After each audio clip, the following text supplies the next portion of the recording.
Far, far from gusty waves, these children's faces, like rootless weeds, the hair torn round their pallor.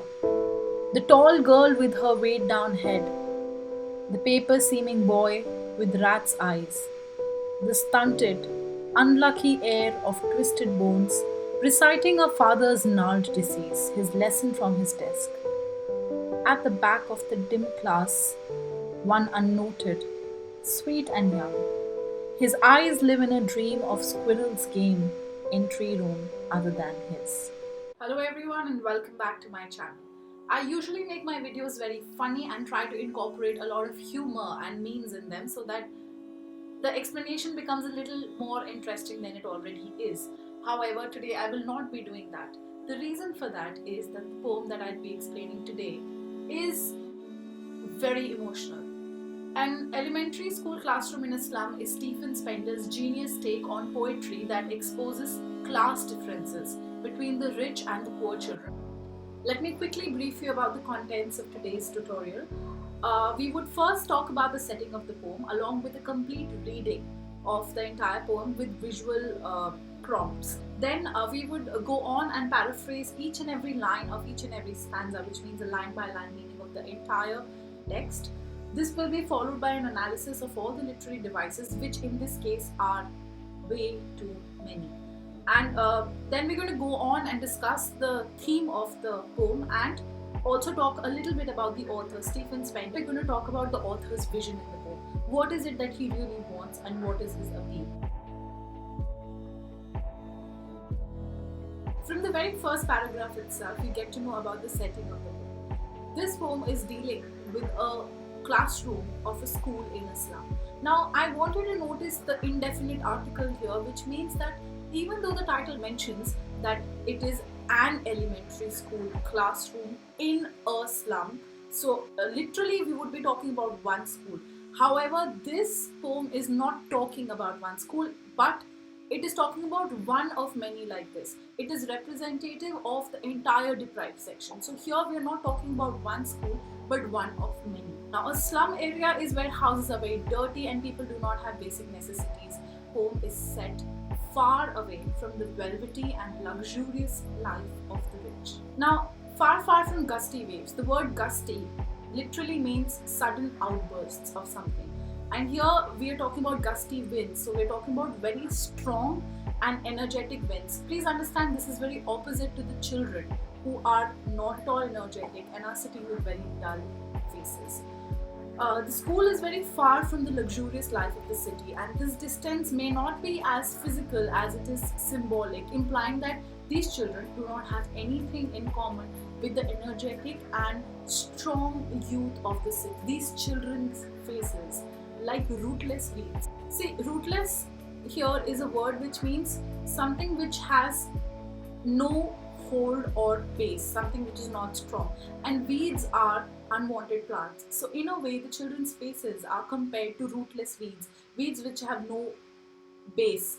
These children are as unwanted and as weak as rootless weeds. The hair torn around their pallor implies that their hair is very disheveled, it is scattered untidily around their pale faces. The word pallor means an unhealthy, pale appearance. So basically, the faces of these children, they're very pale because they don't have any nutrition, there is no energy on their faces, and they are in contrast to the gusty waves, the energetic wind and the strong youthful children of the city. After this, the poet goes on to describe each and every student who is sitting in the class. There's a description of about 4 to 5 students who are there in the class. First, we have the tall girl with her weighed down head. The tall girl is sitting with her head down because she's depressed and she's overburdened with poverty. The poet talks about the paper-seeming boy with rat's eyes. Here is a boy who is so lean and thin that he is being compared to paper. He's as thin as paper. This is like a metaphor to describe the emaciated condition of the boy. His miserable, underdeveloped body with his eyes bulging out like a rat reflects the greed he has felt forever, as his basic needs of nutrition are not met. Then we talk about this boy who is a stunted, unlucky heir of twisted bones. Usually, the word heir is used in a very positive sense, as an heir is someone who is entitled to their elder's property or money or something positive. But in this case, this boy is an unfortunate heir, as all he has inherited is the twisted bones of his father. Instead of passing on property and money, his father has passed on a physical deformity to his son. He is not reciting his lesson from his desk, he is actually detailing the diseases that he has inherited from his father. Next, we have a boy who is sitting at the back of that dim, unlit classroom. Now, he is a sweet and young boy who goes unnoticed. He is so quiet and lost in his own world that everyone else present in the class may not even be aware of his presence. His eyes are full of dreams as they have that spark of fantasy in them. Now, this boy wants to be a part of the world which is outside the classroom. His attention is on the squirrels which are playing in the tree and going inside the holes of the tree, and he actually wants to be a part of that world and is mentally absent from this class. Basically, this boy is ready to distract himself with anything, as he does not want to focus on the reality of his dirty and repulsive classroom. Let's move on to the second stanza of the poem. On sour cream walls donations, Shakespeare's head, cloudless at dawn, civilized dome riding all cities, belt flowery Tyrolese valley, open-handed map awarding the world its world. And yet for these children, these windows, not this map, their world, where all their futures painted with a fog. A narrow street sealed in with lead sky, far, far from rivers, capes, and stars of words. The second stanza starts with the sour cream walls and all the things which are hanging on these walls and are actually a part of the donation that must have come to the school. The author says that on sour cream walls, which means sour cream is a color which describes off-white or yellowish color. Now, this is used to describe the dirty condition of the classroom walls and the kind of neglect that the school is going through. We are talking about the pale and dingy walls of the classroom. The poet then goes on to mention all the things which are hanging on the classroom walls. Now, these are all donations which have been made to the school, and the walls have a picture of Shakespeare. They have a picture of a clear sky depicting a beautiful dawn. They have beautiful dome-like architecture of the cities, which is very inspiring, supposed to be very inspiring. And then they have a beautiful picture of the green Tyrolese valley full of its bell-like flowers. And finally, there is a world map which is hanging on the wall of the classroom. Now, please understand that all these pictures which are put up on the classroom walls are actually a bad example for these children. The poet is not happy about these things being there. The reason for that is, if you look at Shakespeare, now Shakespeare is a symbol of knowledge and literature, and he is completely out of context for these children as he's beyond their understanding. These children have never seen anything beautiful in their actual life, so how are they supposed to comprehend the beauty of Shakespeare's words? The beautiful picture of clouds at dawn is again a bad example, because all these children have seen is the dirt and the filth of the slums. They have never had the opportunity of going out in an open field or observing a sunrise or a sunset. They are being shown something that they would actually never be able to appreciate in their real life. We talk about the dome-like architecture of the cities. So what is the point of even showing them the beautiful architecture of the cities and a luxury that they would never be able to afford or even witness?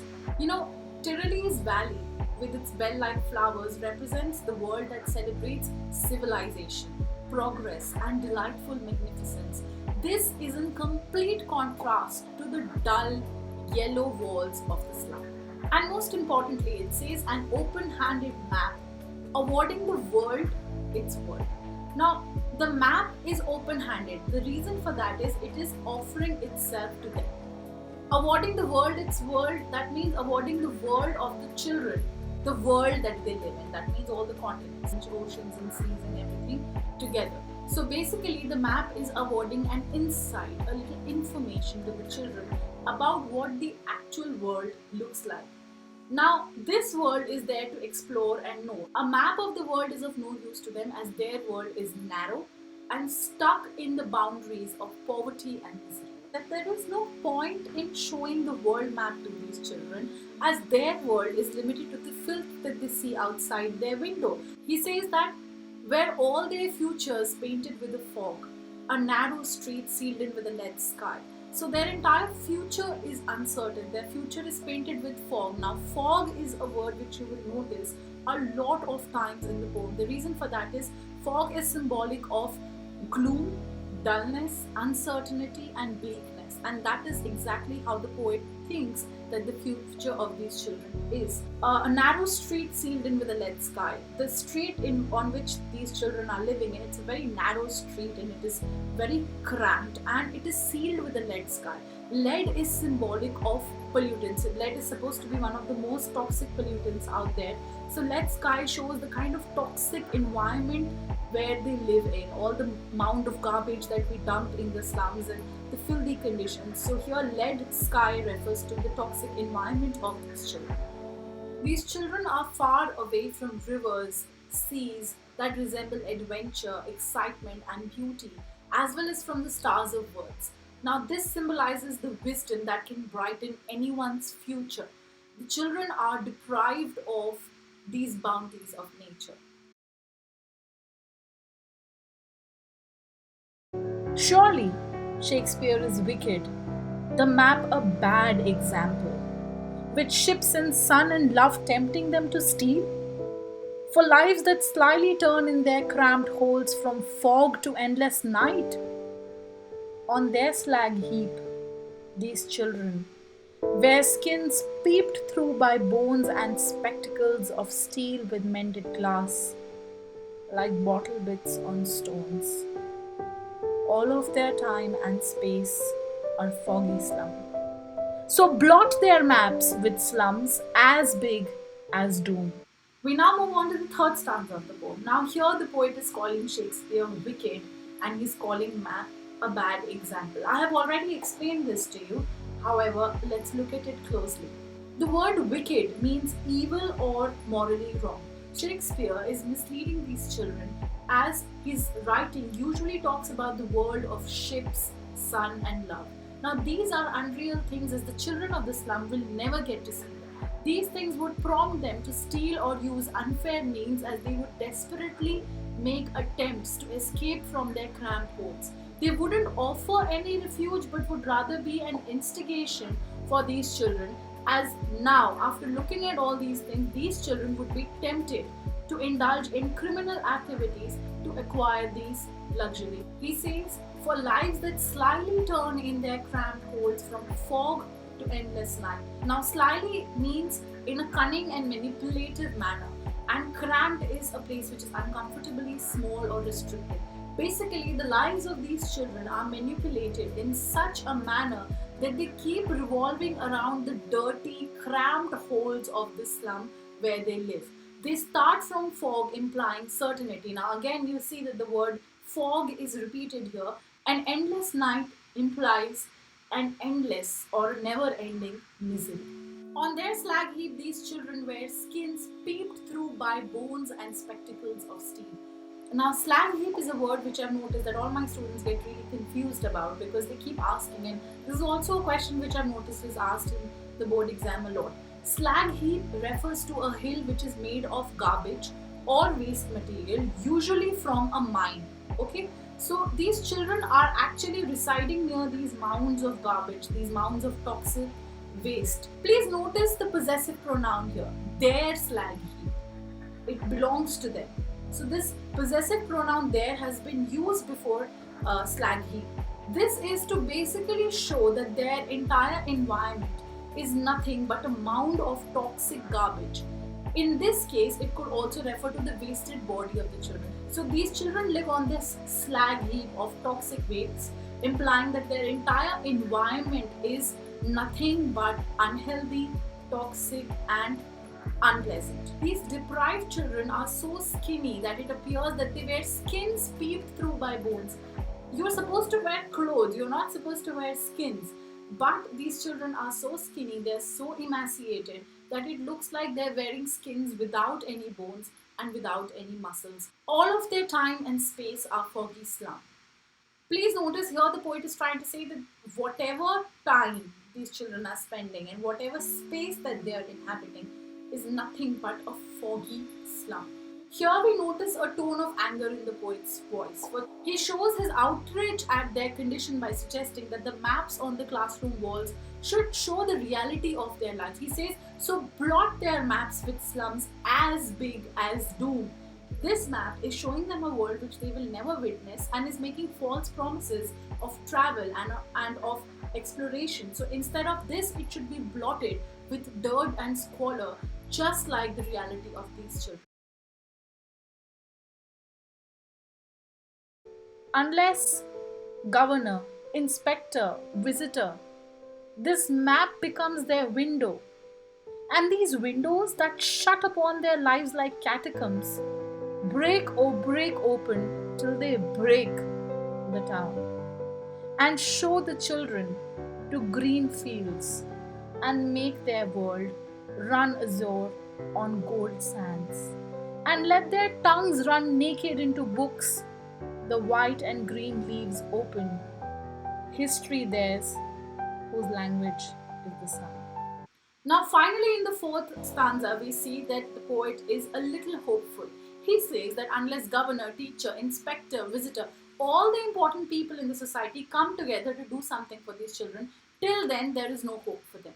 Someone must intervene to change this cycle of neglect and decay. The teachers, the governor, inspector and visitor have to become aware and sensitive.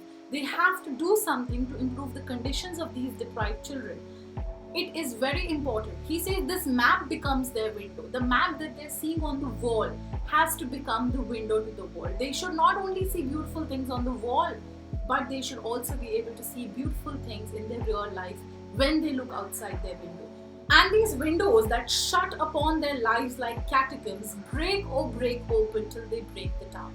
These windows which show these students the scene of the slum outside close upon their lives like catacombs. Now catacombs are a series of underground tunnels which were used for burying the dead and show the children green fields and make their world run azure on gold sands. You will notice two colors in this line. Azure is a shade of blue and gold is representative of the sand on which the poet is expecting these children to run freely. This is the poet's call for them to break free from this social injustice, break away from these miserable circumstances through education. These children should be given an opportunity to come out of their narrow and untidy lanes and extend to the blue sky and waves rising over the golden sands. And let their tongues run naked into books. These children should be given an opportunity to grasp knowledge and wisdom. He wants to give these children a hunger for knowledge and provide facilities of education and empowerment. He wishes that all distinctions that separate them from merging with the outside world be removed from their lives so that they too may have hope of a better, more secure future. The white and green leaves open here is symbolic of the nature accepting these children and providing the gifts of its bounty to them as well. The last line of the poem is actually very impactful. It says, history is theirs whose language is the sun. Only those people create history who outshine others. Through this metaphor, Spender feels that only those people who have the courage can leave their mark. In order to be able to create history, their language, that means their actions, whatever they do, must have the power, brightness and warmth of the sun. Like I said, there are a lot of literary devices in the lesson, so let's go on. Far, far from gusty waves. Now here, far, far has been repeated for emphasis and repetition. So this is repetition. This literary device is the repetition. Like rootless weeds. Now this is a simile because these children are being compared to unwanted plants and unwanted weeds with the use of the word like. So it becomes a simile. With her head weighed down. Now this is a metaphor depicting sadness and shame of the girl. The paper seeming boy. Now this is a metaphor again to show malnutrition. Far, far from river escapes. Far, far again has been repeated here for emphasis. So this is repetition. on their slag heap, a metaphor to describe that their whole life is a mound of waste. Wear skins. Now, people are supposed to wear clothes and not skins. So, this is again a metaphor as a direct comparison is made between skin and clothes. They wear skins peeped through by bones. So, bones are personified. Peeping is to look through. In Hindi, we call it jhankna. Now, their bones are peeping through their body because they're so malnourished. Bones are not supposed to peep like people do. So, this is personification. With mended glass like bottle bits on stones. Again, like bottle bits on stones, so this becomes a simile, which is symbolic of their shattered lives. Break, oh break, oh break. Now, this is again repetition for emphasis that you have to break away all these barriers that are restricting these children. The poet has raised the theme of social injustice and class inequality. He talks about the grave and glaring disparity between people who are privileged and those who are deprived. He is talking about value of education in us. He talks about the widespread neglect of the poor by the authorities who are in charge, and he talks about malnourished children and the problems of nutrition. So you have to understand this one thing about Stephen Spender, that he was a communist. In fact, when you read the lesson Poets and Pancakes, there is an entire page which is dedicated to Stephen Spender, as the studio which is being talked about in the lesson is visited by this particular author, and Stephen Spender is one of the few writers who have compiled the essays of the book The God That Failed. I don't know if you're familiar with this book, but if you're not, I really suggest that you go and give this a read. This book talks about how these writers and these famous personalities who've written their essays came together. They started following communism because they believed in the betterment of humanity, and then eventually they became disillusioned with it. So neither am I supporting communism nor am I refuting it, but I really think that it is a great insight and everyone should read the book. So you do understand that this poem is actually a very political take that has been given by a very important writer. So that's it for today. I hope this was a fruitful class, and I hope you are able to empathize with the children of the slum. And if there's anything, do let me know. I will be coming back very soon with another video. Till then,